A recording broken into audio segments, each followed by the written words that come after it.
तो भाई लोग, इस वीडियो में आप देखने वाले हो वांगलिन को एंशिएंट डीमन की हेल्प से डिवाइन रेट्रिब्यूशन का सामना करते हुए, और वांगलिन असेंडेंट स्टेज में ब्रेक थ्रू भी करेगा। तो वीडियो काफी ज्यादा इंटरेस्टिंग होने वाला है। तो अब वीडियो को लाइक कर दो और चैनल को भी सब्सक्राइब कर दो। तो चलिए अब वीडियो को स्टार्ट करते हैं। तो जैसा कि पिछले एपिसोड में देखा था कि डिवाइन रेट्रिब्यूशन हेवेंस माइट के बीच वांगलिन का शरीर हवा में फ्लोट करने लगा था, और उस इल्यूजरी फिगर के 2 सींग थे। उसके चारों ओर डीप ब्लैक ऑरा मंडरा रही थी और उसकी स्किन डार्क पर्पल थी। अब नॉवेल में आगे यह इल्यूजन बिल्कुल वांगलिन जैसी ही थी। उसकी आंखें बंद थीं। जैसे ही वांगलिन हवा में फ्लोट हुआ, 5 बूढ़े लोग पूरी तरह स्टन्ड रह गए।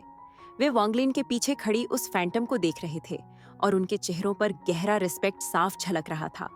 उनमें से एक ने कांपती आवाज में कहा, "ये सच में एंसेस्टर हैं।" दूसरे ने तुरंत कहा, "एंसेस्टर प्रकट हो चुके हैं। क्या यही वो व्यक्ति है जिसे एंसेस्टर इतने समय से खोज रहे थे?" 5 ने एक दूसरे की ओर देखा। इसी पल रेड क्लाउड पागलपन की तरह नीचे उतरने लगी। अब वह इंचेस में नहीं बल्कि दर्जनों फीट में नीचे आ रही थी। 10 फीट, 20 फीट, 30 फीट। पलक झपकते ही वह पूरे 100 फीट नीचे दब गई। तेज गड़गड़ाहट की आवाजों के साथ सिर्फ स्काई डीमन सिटी ही नहीं ढही, वह पूरी तरह जमीन के अंदर धंस गई। ऊपर से देखने पर स्काई डीमन सिटी का कोई नामो निशान नहीं बचा था। धूल तक नहीं उड़ी, क्योंकि सब कुछ सीधे जमीन में दबा दिया गया था। जहां स्काई डीमन सिटी थी, वहां अब एक विशाल बेसिन बन चुका था। लेकिन यह यहीं नहीं रुका। उस बेसिन से अनगिनत दरारें चारों ओर फैलने लगीं। जमीन के टूटने की आवाजों के साथ वह बेसिन और भी गहराता चला गया। रेड क्लाउड का उतरना और हेवेंस माइट अब भी खत्म नहीं हुआ था। 100 फीट नीचे आने के बाद भी रेड क्लाउड नहीं रुकी। दूर से देखने पर वह ऐसा लग रहा था मानो किसी भी पल आसमान से गिर पड़ेगी। जैसे जैसे रेड क्लाउड और नीचे आई, आसमान में थंडर की भयानक गूंज फैलने लगी। यह टेरिफाइंग साउंड पूरी दुनिया में एको कर रही थी।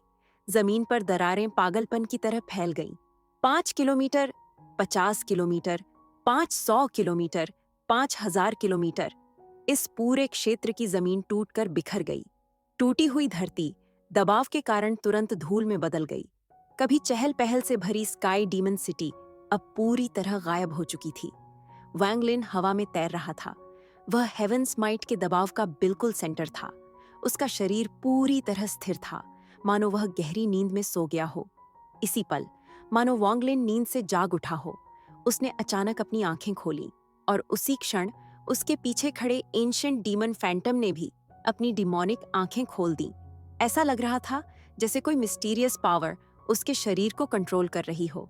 वांगलिन ने धीरे धीरे अपना दायां हाथ उठाया और उसे रेड क्लाउड की ओर दबाया।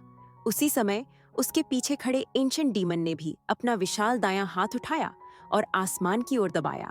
अगर ध्यान से देखा जाए तो पहले वांगलिन नहीं बल्कि एंशिएंट डीमन ने अपना हाथ पहले उठाया था। वांगलिन और एंशिएंट डीमन दोनों ने एक साथ मुंह खोला। दाओ डिस्ट्रक्शन, आवाज वांगलिन के मुंह से निकली, लेकिन उसमें एंशिएंट डीमन की अथॉरिटी भी शामिल थी। ये 2 शब्द भले ही हल्के थे, लेकिन उनके निकलते ही वांगलिन और एंशिएंट डीमन से मॉन्स्ट्रस डिमोनिक एनर्जी फूट पड़ी। उसी पल वांगलिन का शरीर एक शार्प सोर्ड की तरह रेड क्लाउड की ओर चार्ज कर गया। उसके पीछे पीछे एंशिएंट डीमन भी टूट पड़ा। रेड क्लाउड से निकलती थंडर मानो हेवेंस की गुस्से भरी दहाड़ हो। रेड क्लाउड लगातार नीचे आ रही थी और वांगलिन तथा रेड क्लाउड के बीच की दूरी तेजी से घट रही थी। एक पाल्म और क्लाउड्स शैटर हो गई। जब एंशिएंट डीमन का पाल्म और वांगलिन का पाल्म रेड क्लाउड पर आकर टकराया, एक भयानक तूफानी हवा फूट पड़ी। रेड क्लाउड रेजिंग सी की तरह उफनने लगी और उसकी फ्यूरियस रोर पूरे आसमान में गूंज उठी। यह इल्यूजन बिल्कुल वांगलिन जैसी ही थी। उसकी आंखें बंद थीं। जैसे ही वांगलिन हवा में फ्लोट हुआ, 5 बूढ़े लोग पूरी तरह स्टन्ड रह गए। वे वांगलिन के पीछे खड़ी उस फैंटम को देख रहे थे और उनके चेहरों पर गहरा रिस्पेक्ट साफ झलक रहा था। उनमें से एक ने कांपती आवाज में कहा, "ये सच में एंसेस्टर हैं।" दूसरे ने तुरंत कहा, "एंसेस्टर प्रकट हो चुके हैं। क्या यही वो व्यक्ति है जिसे एंसेस्टर इतने समय से खोज रहे थे?" 5 ने एक दूसरे की ओर देखा। इसी पल रेड क्लाउड पागलपन की तरह नीचे उतरने लगी। अब वह इंचेस में नहीं बल्कि दर्जनों फीट में नीचे आ रही थी। 10 फीट, 20 फीट, 30 फीट, पलक झपकते ही वह पूरे 100 फीट नीचे दब गई। तेज गड़गड़ाहट की आवाजों के साथ सिर्फ स्काई डीमन सिटी ही नहीं ढही, वह पूरी तरह जमीन के अंदर धंस गई। ऊपर से देखने पर स्काई डेमन सिटी का कोई नामो निशान नहीं बचा था। धूल तक नहीं उड़ी, क्योंकि सब कुछ सीधे जमीन में दबा दिया गया था। जहां स्काई डेमन सिटी थी, वहां अब एक विशाल बेसिन बन चुका था। लेकिन यह यहीं नहीं रुका। उस बेसिन से अनगिनत दरारें चारों ओर फैलने लगीं। जमीन के टूटने की आवाजों के साथ वह बेसिन और भी गहराता चला गया। रेड क्लाउड का उतरना और हेवेंस माइट अब भी खत्म नहीं हुआ था। 100 फीट नीचे आने के बाद भी रेड क्लाउड नहीं रुकी। दूर से देखने पर वह ऐसा लग रहा था मानो किसी भी पल आसमान से गिर पड़ेगी। जैसे जैसे रेड क्लाउड और नीचे आई, आसमान में थंडर की भयानक गूंज फैलने लगी। यह टेरिफाइंग साउंड पूरी दुनिया में एको कर रही थी। जमीन पर दरारें पागलपन की तरह फैल गईं। 5 किलोमीटर, 50 किलोमीटर, 500 किलोमीटर, 5000 किलोमीटर, इस पूरे क्षेत्र की जमीन टूटकर बिखर गई। टूटी हुई धरती दबाव के कारण तुरंत धूल में बदल गई। कभी चहल पहल से भरी स्काई डीमन सिटी अब पूरी तरह गायब हो चुकी थी। वांगलिन हवा में तैर रहा था। वह हेवेंस माइट के दबाव का बिल्कुल सेंटर था। उसका शरीर पूरी तरह स्थिर था, मानो वह गहरी नींद में सो गया हो। इसी पल मानो वांगलिन नींद से जाग उठा हो। उसने अचानक अपनी आंखें खोलीं और उसी क्षण उसके पीछे खड़े एंशिएंट डीमन फैंटम ने भी अपनी डिमोनिक आंखें खोल दीं। ऐसा लग रहा था जैसे कोई मिस्टीरियस पावर उसके शरीर को कंट्रोल कर रही हो। वांगलिन ने धीरे धीरे अपना दायां हाथ उठाया और उसे रेड क्लाउड की ओर दबाया। उसी समय उसके पीछे खड़े प्राचीन दानव ने भी अपना विशाल दायां हाथ उठाया और आसमान की ओर दबाया। अगर ध्यान से देखा जाए तो पहले वांगलिन नहीं, बल्कि प्राचीन दानव ने अपना हाथ पहले उठाया था। वांगलिन और एंशिएंट डीमन दोनों ने एक साथ मुंह खोला। डाओ डिस्ट्रक्शन, आवाज वांगलिन के मुंह से निकली, लेकिन उसमें एंशिएंट डीमन की अथॉरिटी भी शामिल थी। ये दो शब्द भले ही हल्के थे, लेकिन उनके निकलते ही वांगलिन और एंशिएंट डीमन से मॉन्स्ट्रस डिमोनिक एनर्जी फूट पड़ी। उसी पल वांगलिन का शरीर एक शार्प सोर्ड की तरह रेड क्लाउड की ओर चार्ज कर गया। उसके पीछे पीछे एंशिएंट डीमन भी टूट पड़ा। रेड क्लाउड से निकलती थंडर मानो हेवेंस की गुस्से भरी दहाड़ हो। रेड क्लाउड लगातार नीचे आ रही थी और वांगलिन तथा रेड क्लाउड के बीच की दूरी तेजी से घट रही थी। एक पाल्म और क्लाउड्स शैटर हो गईं। जब एंशिएंट डीमन का पाल्म और वांगलिन का पाल्म रेड क्लाउड पर आकर टकराया, एक भयानक तूफानी हवा फूट पड़ी। रेड क्लाउड रेजिंग सी की तरह उफनने लगी और उसकी फ्यूरियस रोर पूरे आसमान में गूंज उठी। अचानक वांगलिन का शरीर आसमान से नीचे गिरा और जमीन पर आकर रुका। जिस क्षण उसके पैर जमीन से टकराए, एक भयानक फ्लक्चुएशन चारों ओर फैल गई। पहले से टूट चुकी 5000 किलोमीटर की धरती और आगे बढ़ते हुए पूरे 50,000 किलोमीटर तक फैल गई। 50,000 किलोमीटर के दायरे की जमीन पूरी तरह चकनाचूर हो गई। उसी पल वांगलिन के पीछे खड़ा एंशिएंट डीमन भी जमीन पर आकर उतरा। हालांकि उसका विशाल शरीर अब पहले की तुलना में थोड़ा धुंधला और अस्थिर दिखाई दे रहा था। हेवेंस माइट को पलटना असंभव था। एंशिएंट डीमंस वो दूसरी लाइफ फॉर्म थीं जिन्होंने हेवेंस को चुनौती देकर कल्टीवेशन की थी। उन्होंने अनगिनत बार डिवाइन रेट्रिब्यूशन झेली थी और उनका शरीर हर बार पल भर में रिकवर हो जाता था। आसमान से रेड क्लाउड पूरी तरह गायब हो चुकी थी, लेकिन जिस क्षण वह गायब हुई, उसी क्षण आसमान से 100 फीट लंबी एक लाल किरण सीधे नीचे गिरी। यह लाल प्रकाश पहले की डिवाइन रेट्रिब्यूशन लाइटनिंग से कहीं ज्यादा भयानक था। दोनों एक ही स्तर पर भी नहीं थे, लेकिन इसका निशाना वांगलिन नहीं था। उसका लक्ष्य था वांगलिन के पीछे खड़ा ancient demon Phantom. Ancient demon और वांगलिन दोनों ने एक साथ सिर उठाया। उसी पल एंशिएंट डीमन की आंखों से भयानक डिमोनिक लाइट फूट पड़ी। एंशिएंट डीमन ने गहरी पुरानी आवाज में कहा, द स्कारलेट हेवनली लाइट। काफी समय हो गया है इसका स्वाद चखे हुए।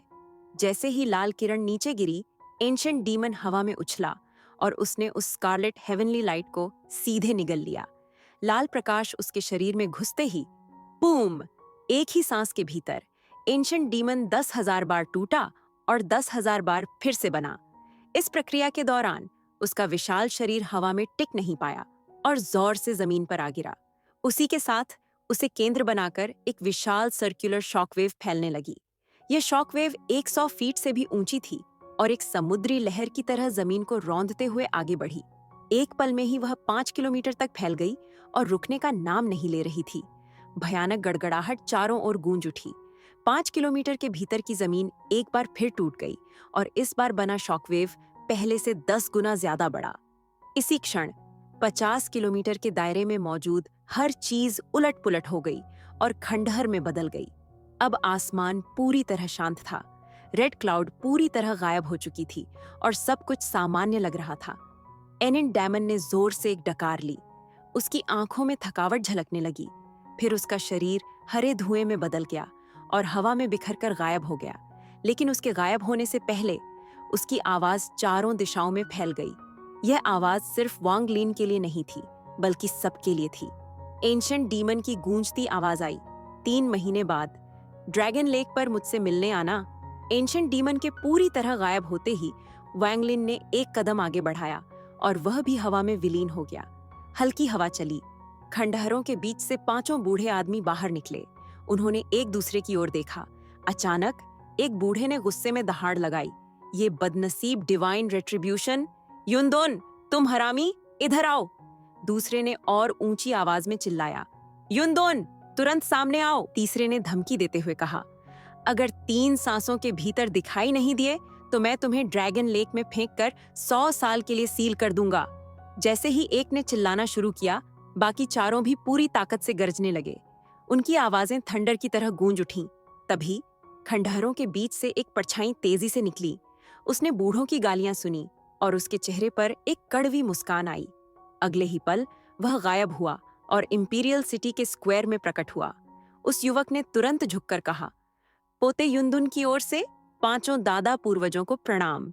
यही वही युवक था जिसने उस रात वांग लिन के साथ पूरी रात शराब पी थी। एक बूढ़े ने दांत पीसते हुए कहा, तू बदमाश, स्काई डीमन सिटी पूरी तरह खत्म हो चुकी है। उसने उंगली उठाकर धमकी दी, 3 महीने का समय देता हूँ। अगर इस जगह को पहले जैसा नहीं बनाया तो मैं तुझे ड्रैगन लेक में फेंक कर 100 साल के लिए सील कर दूंगा। दूसरे ने तुरंत जोड़ा, 200 साल। तीसरे ने और बढ़ाया, 500 साल। चौथे ने और बढ़ाया, 1000 साल। आखिरी बूढ़े ने हल्की सी ठंडी सांस छोड़ी और कहा, इसे जिंदगी भर के लिए सील कर दो। ये सुनते ही उस युवक का शरीर कांप गया। फिर उसने एक कड़वी मुस्कान के साथ सिर हिलाया और बोला, 5 पूर्वज निश्चिंत रहे, आपका यह पोता 3 महीनों में एंशिएंट डीमन सिटी को जरूर पहले जैसा बना देगा। इसके बाद 5 बूढ़ों में से एक ने गहरी आवाज में आदेश दिया, जाओ, उस व्यक्ति को ढूंढो जिसे एंसेस्टर ने चुना है और उसे 3 महीने के भीतर ड्रैगन लेक पर ले आओ।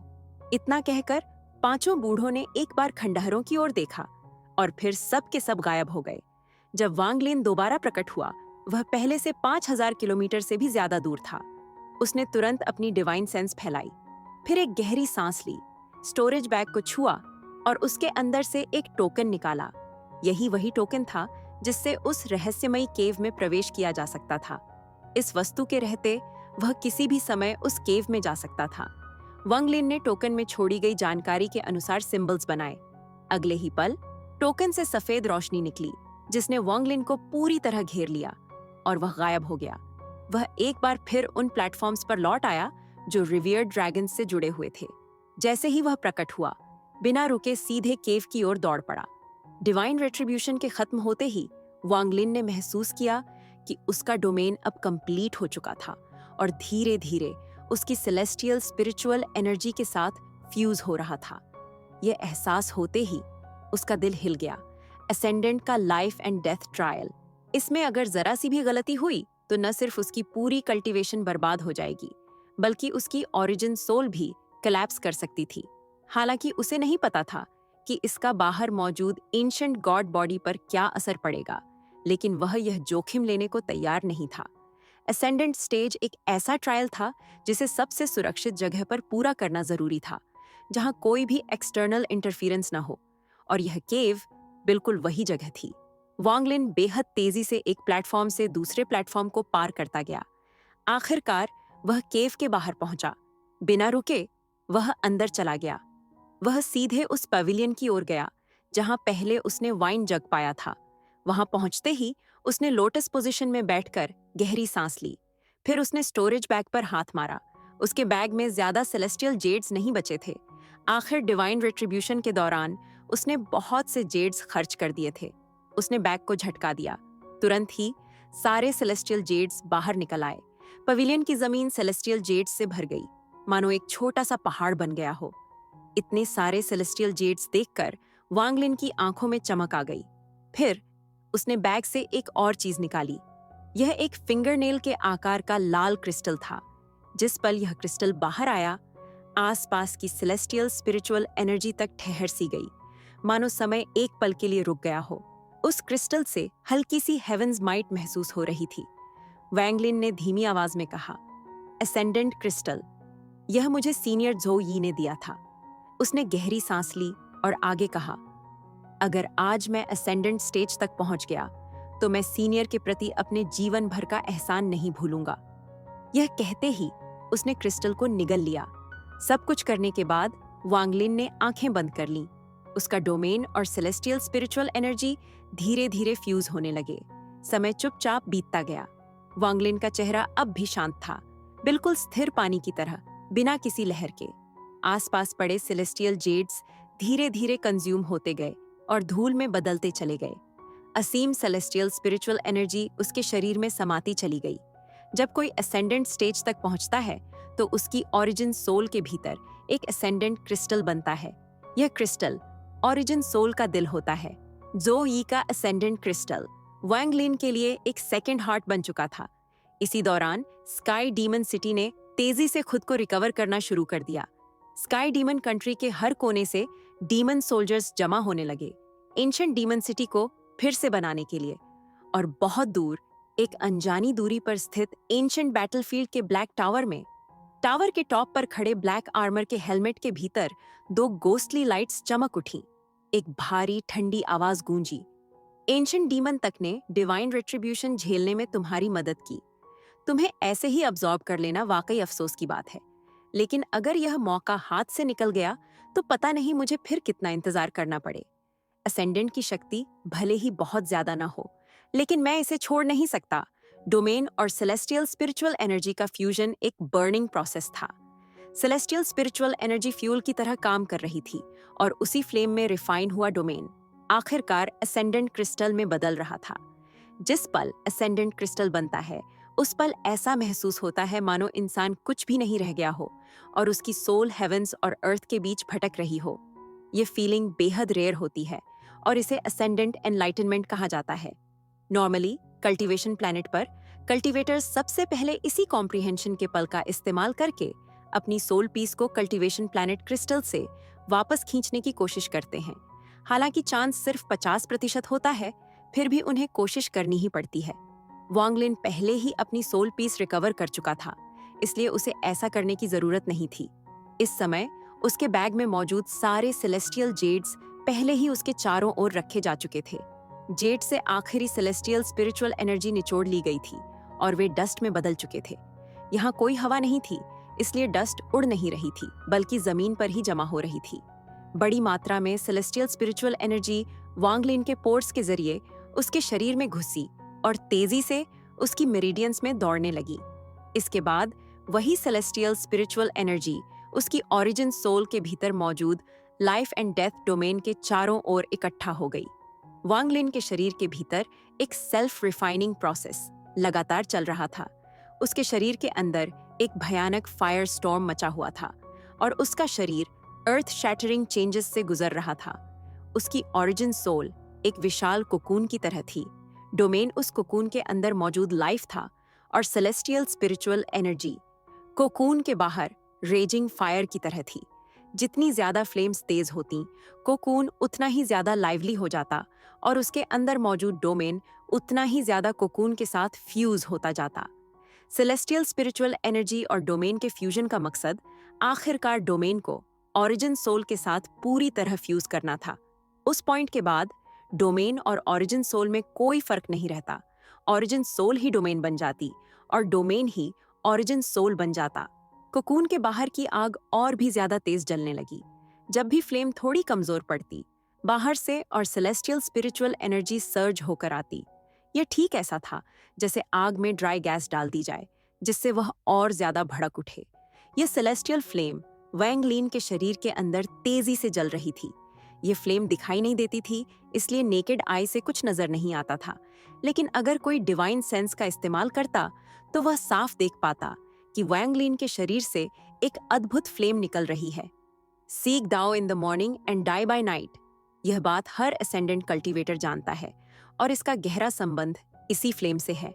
अगर कोई इस ट्रायल को पार नहीं कर पाया तो यह फ्लेम इथीरियल से रियल बन जाती है और ओरिजिन सोल ऑफ बॉडी को एक ही पल में जलाकर डस्ट बना देती है।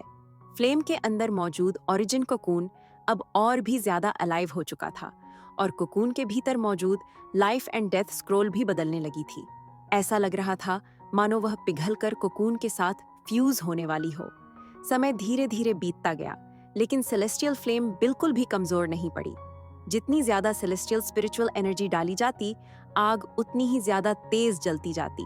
कोकून के अंदर मौजूद डोमेन पूरी तरह मेल्ट होकर एक केओटिक एनर्जी में बदल गया। एंशिएंट टाइम्स में इस एनर्जी को ओरिजिन एनर्जी कहा जाता था। एंशिएंट टाइम्स में कल्टीवेटर्स जैसी कोई चीज नहीं थी। उस समय के लोग खुद को एनर्जी रिफाइनर्स कहते थे। एंशिएंट कुनलू के शक्तिशाली एनर्जी रिफाइनर्स उस दौर के टिपिकल कल्टीवेटर्स थे। उन्होंने खुद को एनर्जी रिफाइनर्स इसलिए कहा क्योंकि ओरिजिन एनर्जी के भीतर मौजूद एनर्जी और उनकी पूरी कल्टीवेशन ओरिजिन एनर्जी पर ही फोकस थी। ओरिजिन एनर्जी की यह एक स्ट्रैंड वैंग लिन के डोमेन से बनी थी। कोकून इस ओरिजिन एनर्जी को नरिश कर रहा था, और ठीक वैसे ही जैसे माँ के गर्भ में पलता बच्चा, ओरिजिन एनर्जी लगातार और ज्यादा पावरफुल होती जा रही थी। एंशिएंट टाइम्स में यह ओरिजिन एनर्जी ओरिजिन सोल के अंदर नहीं छोड़ी जाती थी, बल्कि इसे एक्सट्रैक्ट कर लिया जाता था, और यह शरीर के अंदर मौजूद सारी सेलेस्टियल स्पिरिचुअल एनर्जी को रिप्लेस कर देती थी। लेकिन जब वॉइड से अचानक सेलेस्टियल रेल्म प्रकट हुआ, कल्टीवेटर्स सेलेस्टियल्स बन गए और इमॉर्टैलिटी सीक करने लगे। इसी वजह से उन्होंने इस ओरिजिन एनर्जी को अपनी लाइफ एनर्जी की तरह इस्तेमाल करना शुरू कर दिया। उन्होंने खुद को सेलेस्टियल स्पिरिचुअल एनर्जी से घेर लिया, और यही वजह थी कि कुछ कल्टीवेटर्स और सेलेस्टियल्स सिर्फ एक स्लिवर ऑफ ट्रू एनर्जी बची होने पर भी नहीं मरते थे, और वह स्लिवर ऑफ ट्रू एनर्जी यही ओरिजिन एनर्जी थी। वैंग लिन के शरीर के भीतर मौजूद इनविजिबल फ्लेम अब और भी ज्यादा इंटेंट हो गई। ओरिजिन सोल कोकून के अंदर मौजूद ओरिजिन एनर्जी कंडेंस होती चली गई और आखिरकार लिक्विड जैसी सब्सटेंस में बदल गई। वह क्रिस्टल क्लियर थी और अलग अलग शेप्स ले रही थी, लेकिन यह लिक्विड क्रिस्टलाइज नहीं हो पा रही थी। अगर क्रिस्टलाइज नहीं होती तो असेंडेंट क्रिस्टल भी नहीं बन सकता था। वांग लिन की कॉन्शियसनेस पूरी तरह जागी हुई थी। कई बार कोशिश करने के बाद भी जब वह असफल रहा तो उसने गहरी सांस ली। उसी पल उसके शरीर के चारों ओर मौजूद सेलेस्टियल जेड्स एक साथ फट गए और उनमें बची सारी सेलेस्टियल स्पिरिचुअल एनर्जी बाहर निकल आई। सेलेस्टियल स्पिरिचुअल एनर्जी धुएं की तरह हिलती हुई तेजी से वांग लिन की नाक के जरिए उसके शरीर में प्रवेश कर गई। जिस पल सेलेस्टियल जेड्स की आखिरी सेलेस्टियल स्पिरिचुअल एनर्जी लिन के शरीर में दाखिल हुई, इनविजिबल फ्लेम पहले से कई गुना ज्यादा तेज जल उठी। एक पल के लिए ऐसा लगा मानो सेलेस्टियल फ्लेम्स उसके मुंह और नाक से बाहर निकल रही हों। उसके शरीर से भारी मात्रा में पसीना निकलने लगा, लेकिन जैसे ही पसीना बाहर आया वह तुरंत व्हाइट गैस में बदलकर उड़ गया। वैंग लिन के सिर के ऊपर यह व्हाइट गैस धीरे धीरे डेंस होती चली गई। उसके शरीर के अंदर मौजूद सेलेस्टियल फ्लेम पहले से कहीं ज्यादा उग्र हो चुकी थी। वह सीधा ओरिजिन सोल कोकून पर टूट पड़ी। आखिरकार फ्लेम की रिफाइनिंग के बाद ओरिजिन एनर्जी लिक्विड में क्रिस्टलाइज होने के संकेत दिखने लगे। जिस पल वह क्रिस्टलाइज होने ही वाली थी वह अचानक कांप उठी। यह ट्रेम्बल बिल्कुल साइलेंट था, लेकिन इसने ओरिजिन सोल कोकून को हिला दिया। ओरिजिन सोल की इस मूवमेंट ने सेलेस्टियल फ्लेम को तुरंत प्रभावित किया। रिफाइनिंग के बजाय फ्लेम फैलने लगी। वांग लिन के शरीर के अंदर मौजूद इनविजिबल फ्लेम रियल फ्लेम में बदलने लगी और वह असेंडेंट स्टेज तक पहुंचने के अपने प्रयास में असफल होने ही वाला था। लेकिन ठीक उसी पल जो यी द्वारा गिफ्ट किया गया असेंडेंट क्रिस्टल, जिसे वांग लिन पहले ही निगल चुका था, उसके डांटियन से बाहर निकला और सेलेस्टियल फ्लेम के साथ फ्यूज हो गया। सेलेस्टियल फ्लेम न सिर्फ उसे जरा भी नुकसान नहीं पहुंचा पाई, बल्कि उसके पास आते ही फ्लेम मंद पड़ने लगी, मानो यह वस्तु उसे बुझा सकती हो। जोई का ascendant crystal origin soul cocoon के पास पहुंचा और बिना किसी रुकावट के उसके अंदर प्रवेश कर गया। वह वांगलिन के असेंडेंट क्रिस्टल के पास प्रकट हुआ। दो असेंडेंट क्रिस्टल्स, एक लाइफ एंड डेथ को रिप्रेजेंट करता था और दूसरा ऑब्सेशन को। जोई का असेंडेंट क्रिस्टल वांगलिन के असेंडेंट क्रिस्टल के चारों ओर एक चक्कर लगाया और फिर कोलैप्स हो गया। जिस पल वह कोलैप्स हुआ, उसके भीतर मौजूद सारी ओरिजिन क्रिस्टल्स वांगलिन के असेंडेंट क्रिस्टल में अब्सॉर्ब हो गईं। वांगलिन का असेंडेंट क्रिस्टल इतनी तेजी से बढ़ा कि उसे नंगी आंखों से देखा जा सकता था। फिंगरनेल साइज से तेजी से बढ़ते हुए वह उसकी छोटी उंगली के आकार तक पहुंच गया। इस पल ओरिजिन सोल कोकून पूरी तरह स्थिर हो गया और सेलेस्टियल फ्लेम रियल होने से रुक गई। हालांकि यह सब बहुत सिंपल लगता है, लेकिन यह असल में लाइफ और डेथ का एक पल था।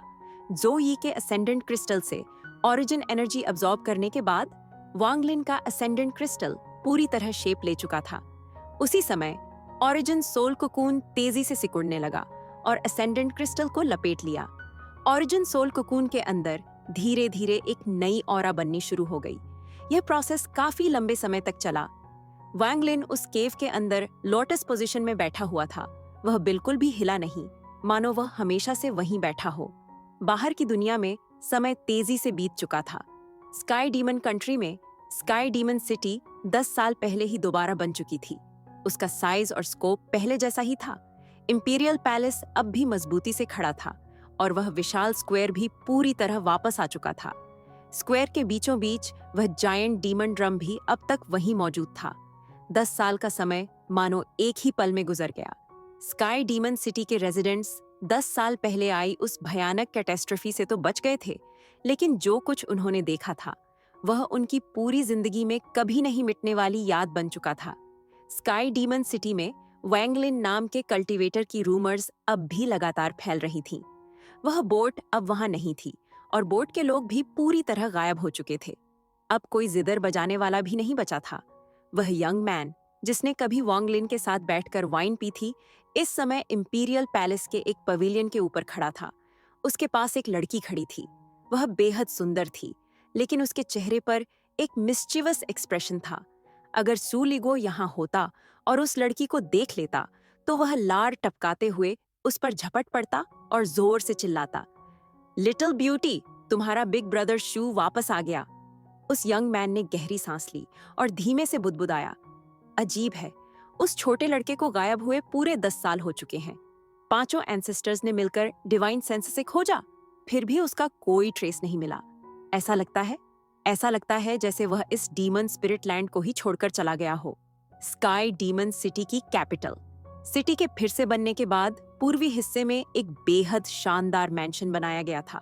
उस मैंशन के बाहर एक विशाल प्लाक लगा था, जिस पर 6 बड़े अक्षरों में लिखा था, earth wise commander in chief's mansion. Mansion के अंदर अनगिनत सर्वेंट्स मौजूद थे और हर जगह आर्टिफिशियल माउंटेन्स बने हुए थे, जो पूरे स्थान को बेहद एलिगेंट बना रहे थे। आंगन में बने एक आर्टिफिशियल माउंटेन के पास एक बर्ली मैन खड़ा था। उसने कमांडर इन चीफ की रोब पहन रखी थी। वह आकाश की ओर देखने लगा और एक लंबी सांस छोड़ी। उसके पीछे 3 आदमी खड़े थे। तीनों डीमन जनरल्स का आर्मर पहने हुए थे, बिल्कुल मोशनलेस और बेहद रिस्पेक्टफुल पोस्चर में। बर्ली मैन ने गहरी आह भरी, ब्रदर वांग, तुम आखिर कहाँ चले गए? केव के अंदर इन पूरे 10 सालों में वांगलिन बिल्कुल नहीं हिला। वह वहीं बैठा रहा, मानो कोई पत्थर की मूर्ति हो। उसके शरीर के भीतर ओरिजिन सोल कुकून के अंदर चल रही रिफाइनिंग धीरे धीरे समाप्त होने लगी और कुकून से एक शॉकिंग ऑरा फैलने लगी।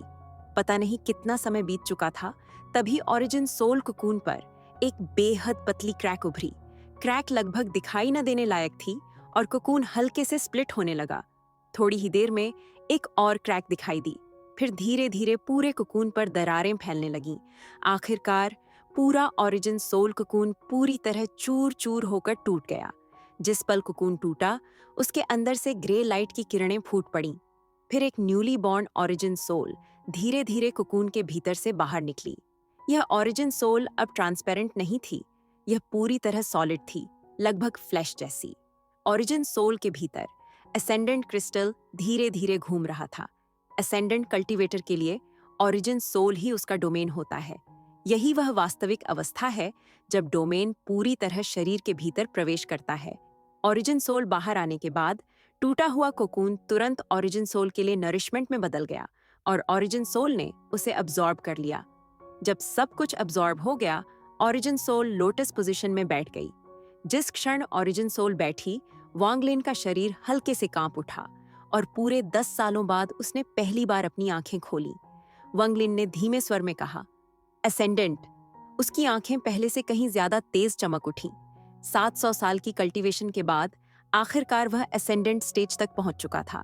रैंक 6 कल्टीवेशन कंट्रीज में ascendant cultivators top tier existences माने जाते थे।